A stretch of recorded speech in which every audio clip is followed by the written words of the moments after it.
Assalamualaikum warahmatullahi wabarakatuh.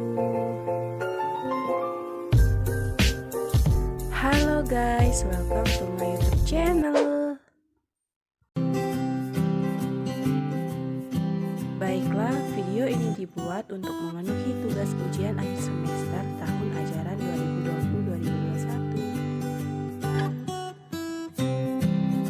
2020-2021. Baiklah, perkenalkan, nama saya Anika Rizkilia dengan NIM 1931010. Mata kuliah Lembaga Keuangan Syariah lainnya jurusan Perbankan Syariah semester 4, dosen pengampu Ibu Novianti MAG.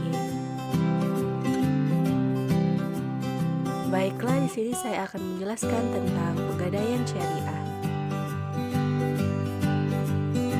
Pertama yaitu pengertian pegadaian syariah.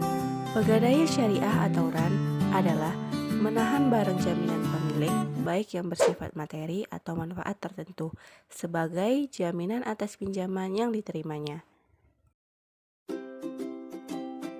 Yang berikutnya ada rukun gadai syariah atau RAN. Yang pertama ada akid. Akid adalah pihak-pihak yang melakukan perjanjian atau sigat. Akid terdiri dari dua pihak, yaitu pertama, RAN yang menggadaikan, yaitu orang yang telah dewasa, berakal, bisa dipercaya dan memiliki barang yang akan digadaikan. Kedua, murtahin atau yang menerima gadai, yaitu orang, bank, atau lembaga yang dipercaya oleh rahin untuk mendapatkan modal dengan jaminan barang atau gadai. Yang kedua yaitu marhun atau barang yang digadaikan, yaitu barang yang digunakan rahin untuk dijadikan jaminan mendapatkan uang. Yang ketiga ada marhun bih atau utang, yaitu sejumlah dana yang diberikan murtahin kepada rahin atas dasar besarnya taksiran marhun. Yang keempat ada sigat atau ijab dan qabul, yaitu kesepakatan antara rahin dan marhun dalam melakukan transaksi gadai. Selanjutnya ada syarat gadai syariah atau RAN. Dalam menjalankan transaksi RAN harus memenuhi syarat-syarat sebagai berikut. Yang pertama, syarat akid.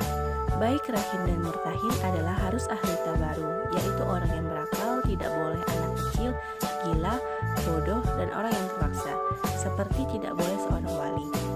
Yang kedua, ada marhun bih atau utang, yaitu harus merupakan hak yang wajib dikembalikan kepada murtahin. Yang selanjutnya merupakan barang yang dapat dimanfaatkan, jika tidak dapat dimanfaatkan maka tidak sah. Yang ketiga, barang tersebut dapat dihitung jumlahnya. Yang ketiga yaitu ada marhun atau barang. Terdapat 5 syarat yang terdapat di marhun. Yang pertama, harus berupa harta yang dapat dijual dan nilainya seimbang dengan marhun B. Yang kedua, marhun harus mempunyai nilai dan dapat dimanfaatkan. Yang ketiga, harus jelas dan spesifik. Yang keempat, marhun itu sah dimiliki oleh rahin. Yang kelima, merupakan harta yang utuh, tidak bertebaran dalam beberapa tempat. Selanjutnya ada sigat atau ijab dan qabul. Syaratnya adalah sigat tidak boleh diselingi dengan ucapan yang lain ijab dan qabul, dan diam terlalu lama pada transaksi, serta tidak boleh terikat waktu. Selanjutnya saya akan menjelaskan tentang tujuan dari pegadaian syariah.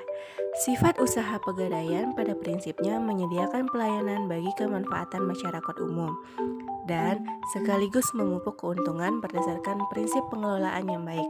Oleh karena itu, Perum Pegadaian bertujuan sebagai berikut.